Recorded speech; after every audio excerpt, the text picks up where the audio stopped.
Bonjour Nizar et merci beaucoup d'avoir répondu présent pour notre temps, pour notre interview ensemble. Je suis super heureuse d'interviewer un homme parce que j'interviewe beaucoup de femmes, mais c'est pas tous les jours que j'ai la chance d'interviewer un homme. Donc déjà, merci. Et ce que je voudrais commencer par te poser comme question, Nizar, c'est qui es-tu? Bonjour Caroline, merci pour cet accueil. Alors, je suis déjà de nationalité tunisienne.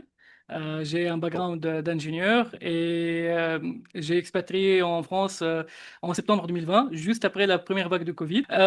Et je suis venu faire un master en gestion de projet pour en fait voilà approfondir mes compétences managériales et aussi avoir une expérience de référence pour trouver mon projet entrepreneurial avec lequel je vais commencer mon parcours. Et qu'est-ce que tu faisais donc avant de rentrer dans la Duopreneur Academy? Donc tu arrives en France en 2020, tu as commencé ce master. Est-ce que tu as travaillé entre les deux? Comment c'était pour Oui, toi? j'ai commencé par une alternance dans une start-up dans le secteur de l'automobile. Et aussi, par la suite, j'ai commencé mon première expérience salariale professionnelle en France dans une PME de bâtiment. Et c'était l'expérience où j'ai tout mettre en œuvre, toutes mes connaissances théoriques, pratiques, j'ai tout testé dedans, mais c'était mal organisé et ça m'a poussé en fait au burn-out. C'est quoi un peu le chemin qui s'est passé entre ce burn-out et aujourd'hui ton statut de chef d'entreprise? Qui m'a poussé au burn-out, déjà, j'ai perdu le sens dans tout ce que j'ai fait, j'ai perdu confiance. Et du coup, j'ai commencé à faire des recherches pour trouver un chemin. Et là que j'ai trouvé en fait l'offre d'Amélie. Elle m'a répondu sur toutes les questions que j'ai posées et surtout à tout organiser ce que j'ai fait et valoriser surtout ce que j'ai fait. Hmm. Ok, donc du coup, tu as plongé dans cette formation, tu t'es formé, et en parallèle, ça veut dire que tu as plongé aussi dans l'entrepreneuriat. Comment est-ce que tu t'es organisé? J'ai rejoint Dieu-Preneur le temps que je me prépare ma rupture conventionnelle et surtout la réponse que j'ai cherchée avant de rejoindre Dieu-Preneur Academy, que sera mon premier projet entrepreneurial en fait. D'accord. Et c'était ça, d'être un Dieu-Preneur, c'était ça le projet. Hmm. Ouais. Justement, est-ce que tu peux nous dire pour toi, c'est quoi être un duopreneur? Être un Dieu-Preneur, c'est vraiment adopter la vision d'un entrepreneur qui est ambitieux, qui veut agrandir son entreprise, qui répond à des besoins réels dans le marché, des pain points chez ses clients, mais il n'arrive pas à trouver son équilibre entre son rôle de visionnaire et son rôle de chef d'entreprise. Et il là que j'interviens pour lui aider à mettre tout en équilibre, surtout pour moi, sans perdre ses valeurs. Toi, en tant que duopreneur, quel est ton quotidien? Est-ce que tu peux nous décrire un peu voilà, les projets avec lesquels tu travailles, que tu accompagnes, ce que tu adores le plus faire? Oui, en fait, j'ai repris mes contacts avec le réseau en Tunisie, mon réseau entrepreneurial en Tunisie, et aussi je travaille sur le développement de mon réseau en France. Donc, je participe à des événements, je fais du networking, et en même temps, j'ai rejoint un programme d'accompagnement en Tunisie qui se fait en ligne. Donc, principalement, la majorité de mon travail est fait en ligne. Je travaille de ma maison. Il y a beaucoup de flexibilité dedans. C'est ce que j'ai cherché déjà et ce métier m'a permis d'avoir. Et en même temps, j'ai des secteurs préférés, mais en même temps, je peux travailler avec l- la majorité des entrepreneurs qui partagent la même vision que moi. Les secteurs préférés pour moi sont le secteur d'automobile slash transport, comme je suis passionné bien sûr. Aussi le secteur d'agriculture, c'est Hmm. un secteur vital pour la société. Euh, Aussi le secteur de l'énergie renouvelable avec tout ce qui se passe dans le monde. Donc atteindre un niveau d'autonomie dans sa maison et être efficace dans son environnement aussi, ça me plaît beaucoup et ça répond aux besoins vitaux aussi de la société. Pour vraiment trouver les personnes qui peuvent assurer ça, il faut travailler avec les entrepreneurs pour les aider à structurer leur entreprise. Hmm. Donc, Donc, si je comprends bien, toutes les personnes que tu accompagnes, tous les projets que tu accompagnes, en tout cas aujourd'hui, c'est qu'à un moment ou un autre, vous avez une vision qui se rejoint. exactement, Hmm. exactement. Et des valeurs partagées peut-être? Oui, bah, c'est essentiel. C'est ce qu'on a appris déjà dans l'académie. On met en valeur nos valeurs. Et je vois que ce sont les premiers filtres pour choisir si on peut travailler ensemble ou pas. Et Mm. puis, en deuxième lieu, ce sera la vision. Si on a une vision qui s'aligne ensemble, donc ma vision et la vision de l'entrepreneur, donc on peut travailler et bosser ensemble. Mm. Aider un entrepreneur, même si dans un autre secteur différent, mais que je trouve que je peux l'aider, donc et lui permettre de avoir le temps et éviter le burn-out et assurer le fonctionnement de son entreprise pour qu'il focalise aussi sur sa famille. C'est aussi un levier important pour moi.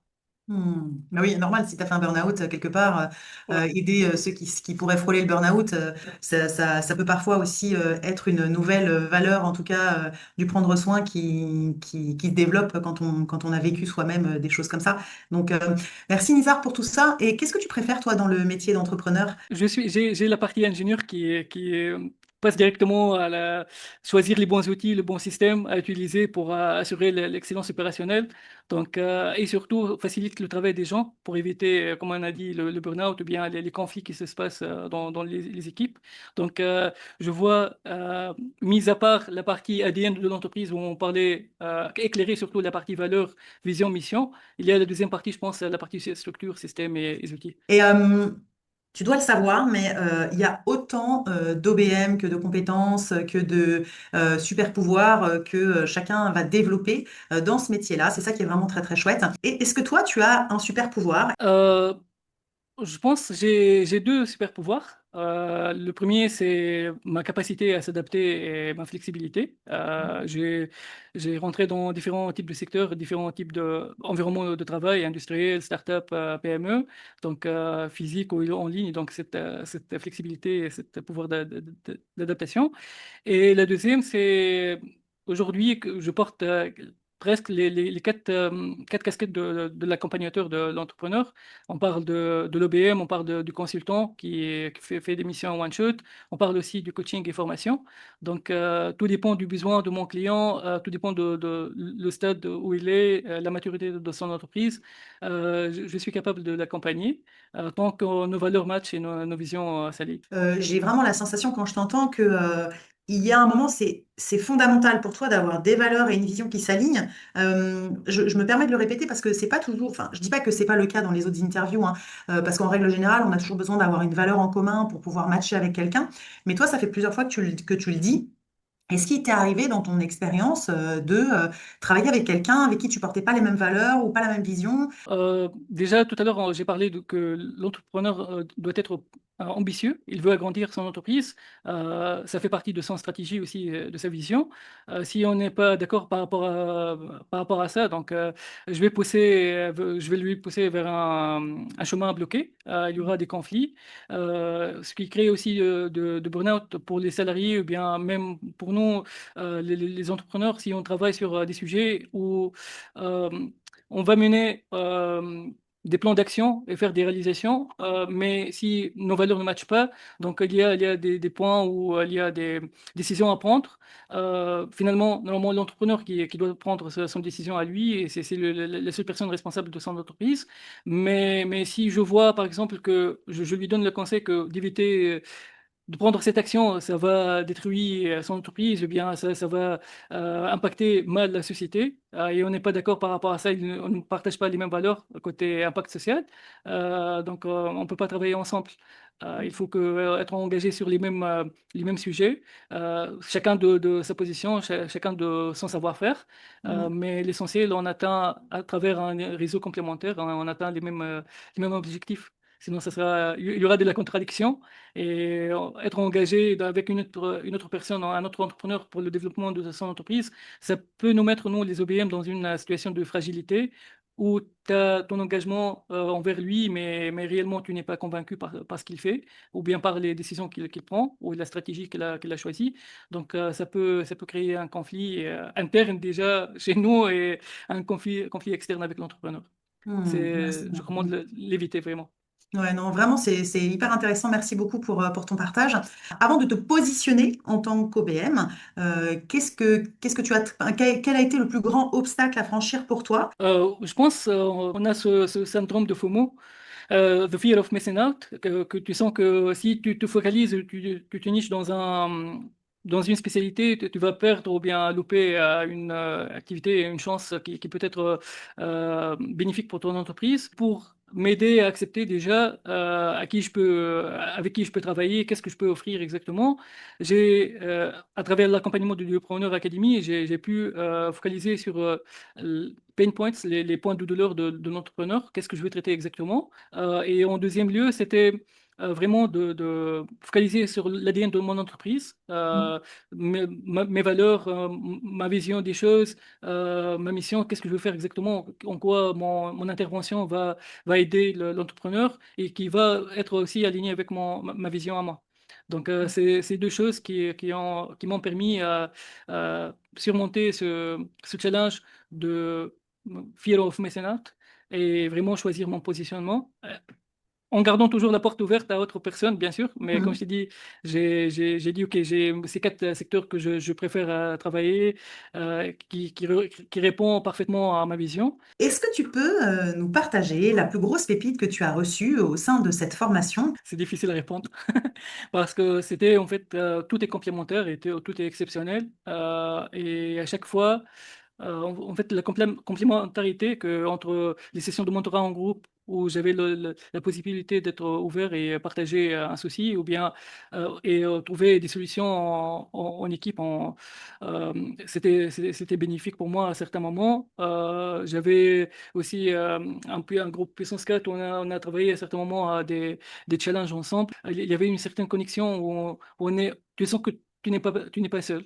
Aussi, les séances de coaching, on a travaillé sur le mindset, sur les freins psychologiques, c'était bénéfique aussi. Tous les outils mis en place, tous les différents modules, on peut dire, entre formation, le contenu de formation, la flexibilité de suivre ton rythme, la qualité de ressources qu'on a, les interventions aussi, tout est complémentaire, tout est performant. L'accompagnement initial prend fin, ça fait un moment, mais je suis toujours présent à Dupreneur Academy, dans la communauté, parce que c'est vraiment ma première communauté professionnelle Mhm. d'entrepreneurs, surtout en France.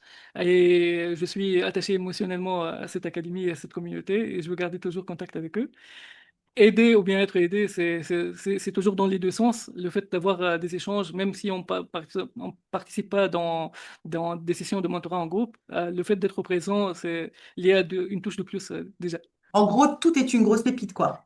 Exactement, exactement. C'était idéal pour moi et je le recommande à mes amis. Quand je pense qu'il y a quelqu'un qui veut rentrer dans l'entrepreneuriat et c'est peut-être intéressant pour lui de devenir un OBM, je lui parle directement.